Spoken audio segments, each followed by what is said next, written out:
Vous connaissez ce proverbe célèbre qui dit « Personne n'est parfait ». Une phrase qui permet à certains, non sans humour, de justifier leurs défauts, mais c'est un constat qui provoque aussi, chez beaucoup, un grand sentiment de frustration. Une frustration sur laquelle certains n'hésitent pas à jouer. Gourous, coachs, chamans, marchands en tout genre, qui font miroiter la perfection à qui se confierait en eux. De là découle un phénomène tout aussi dangereux, celui de projeter ses velléités de perfection sur quelqu'un ou quelque chose. Personne n'est parfait, alors on invente quelque chose censé incarner cet idéal de perfection. Au XIXe siècle, le philosophe Ludwig Feuerbach voyait d'ailleurs là la dynamique de la foi. L'humain se sait limité et imparfait. Il comble alors ses frustrations en projetant son désir de perfection sur un être doué de toutes les qualités, appelé Dieu, mais qui n'est que le reflet de lui-même. Feuerbach ne vivait pas à l'époque d'Internet et des réseaux sociaux. Il aurait remarqué, sinon, qu'on n'a pas besoin de Dieu pour ça. Il suffit de voir à quel point on peut se passionner pour une cause, pour une personne ou pour une idéologie.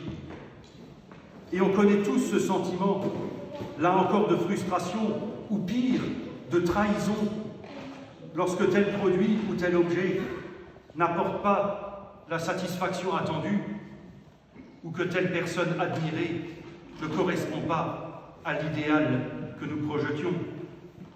Une personnalité politique qui ne tient pas ses promesses, une star du sport ou du showbiz qui divorce et se remarie pour la 15e fois, ou qui a affaire à la justice.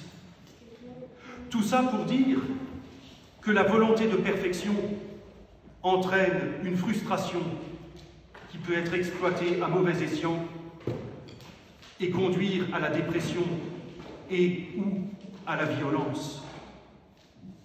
Pourtant, et en repensant à ce qu'écrivait Feuerbach, on peut constater que cette volonté de perfection habite l'humain et qu'elle a aussi été enseignée dans les églises avec toutes les dérives que cela peut entraîner. Et j'ose le dire, elle a été enseignée à tort. C'est d'ailleurs pour ça que la période du carême est si précieuse, pour nous permettre de remettre les choses en place et de réfléchir à des notions qu'un certain enseignement chrétien a martelé et porté au nu, mais qui, comme notre proverbe, se limite à quelques phrases toutes faites, sans grande profondeur. Et c'est ce que nous rappelle la première épître de Pierre, lorsqu'elle dit « Soyez saints dans toute votre conduite, tout comme Dieu vous a appelé et saint. » L'Écriture déclare « Soyez saints, car je suis saint. » Or, sainteté et perfection sont deux choses différentes. Contrairement à une idée bien répandue, les saints et les saintes de l'histoire ne sont pas parfaits, mais ils ont vécu pleinement avec Dieu. Dans leur humanité, ils ont fait une place à ce Dieu à qui on donne le nom de Père. Ils se sont posés en vérité devant Dieu, avec leurs qualités et leurs défauts, leurs forces et leurs faiblesses, que Dieu a pu utiliser pour faire de leur vie un chemin de renouveau et d'engagement. Personne n'est parfait, dit le proverbe, mais l'appel à la sainteté lancé par Dieu nous dispense d'être parfaits.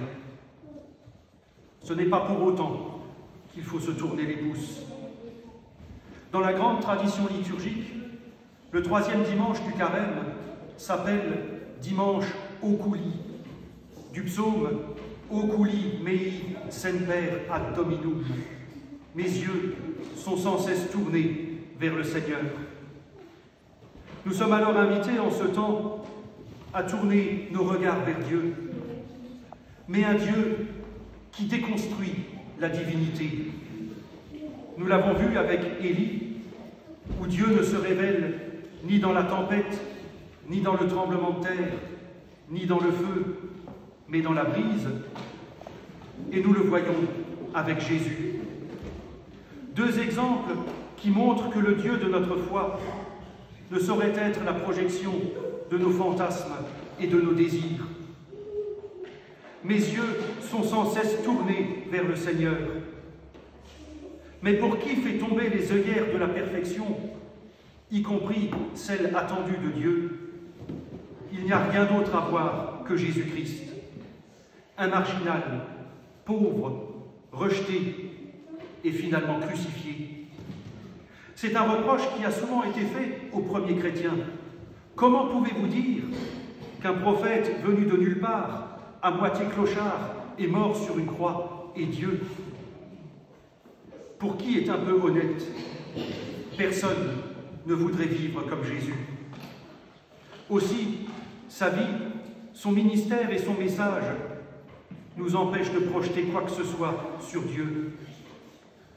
Et Jésus nous place dans cette situation où la foi nous libère de l'obligation d'être parfait et nous libère du réflexe de projeter notre manque sur quelque chose ou quelqu'un. Soyez saints, car je suis saint, déclare l'Écriture. À ce propos, le théologien Antoine Louis écrit « L'appel à la sainteté est un appel à fuir les idoles. La première des idoles est mon ego, mené par mes envies et mes convoitises. » On pourrait compléter en disant que cette idole à fuir est mon moi idéalisé à travers les objets, les personnes ou les idées en lesquelles je mets ma confiance. La sainteté à laquelle Dieu nous appelle nous libère de l'obligation d'être parfait. Cette sainteté nous lie à Jésus-Christ, qui ouvre une brèche dans nos vies pour qu'elle ne soit pas replie sur nous-mêmes à nous dire « Quand je me regarde dans la glace, je me désole. Quand je me compare, je me console. » L'Épître ne nous appelle pas à être parfaits et elle ne donne même pas la solution pour être saint. Elle dit seulement « Tenez-vous prêts à agir, gardez votre intelligence en éveil. » Le texte grec dit littéralement « Saignez les reins de votre intelligence », saignez du verbe ceindre. Saignez les reins de votre intelligence. Une image qui fait référence à l'Exode. Dans cette exhortation, Pierre appelle ses lecteurs, ainsi que les auditeurs et les chrétiens de toutes les époques et de tous les lieux, à être attentifs, à être vigilants, à réfléchir et à être prêts.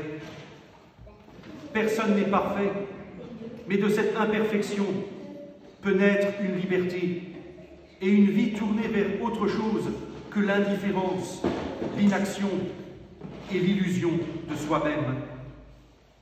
Être saint signifie étymologiquement être à part. Soyez saint car je suis saint peut signifier soyez à part, soyez unique, soyez vous-même, pas à vous regarder le nombril, mais comme un être humain, synthèse des joies, des peines, des drames et des erreurs de ce monde. Un être qui, dans cette réalité, se place à la suite du Christ, qui, pour citer l'Épître, délivre des manières de vivre qui ont été transmises et qui ne mènent à rien. Un être ouvert à Dieu, qui peut utiliser nos forces et nos faiblesses pour rejoindre les autres et construire, comme le dit la confession de foi, la communion des saints. Amen.